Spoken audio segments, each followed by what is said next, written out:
Welcome to one India Telugu. నేను సిరిచందన.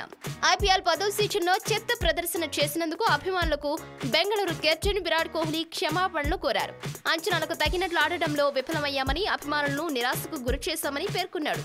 మాపై అంతులేని ప్రేమ కురిపించి వెన్నంటి నిలిచిన అభిమానులకు ధన్యవాదాలు. మేము స్థాయికి తగినట్టు ఆడలేకపోయినందుకు క్షమాపణ కోరుతున్నానని కోహ్లీ ట్వీట్ చేశాడు. చిన్నస్వామి స్టేడియం వేదికగా కోల్కతాతో ఆదివారం జరిగిన మ్యాచ్లో 6 వికెట్ల తేడాతో బెంగళూరు ఓటమి పాలైంది.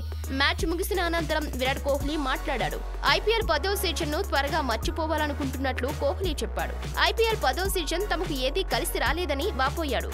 బ్యాటింగ్ లో రాణిస్తే బౌలింగ్ లో విఫలమయ్యామని చెప్పుకొచ్చాడు. ఈ సీజన్ లో ఇప్పటికే ప్లే ఆఫ్ నుంచి వైదొలిగిన కోహ్లీ సేన 5 పాయింట్లతో అట్టడుగు స్థానంలో నిలిచింది.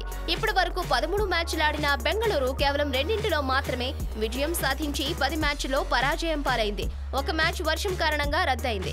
ఇక 10వ సీజన్ లో బెంగళూరు తన చివరి లీగ్ మ్యాచ్ ను ఈ నెల 14న ఢిల్లీతో ఆడనుంది. గత ఏడాది బెంగళూరు రన్నర్ అప్ గా నిలిచిన సంగతి తెలిసిందే. Thanks for watching one India Telugu. For more details keep watching one India Telugu. Please like and share. Don't forget to subscribe. Thank you.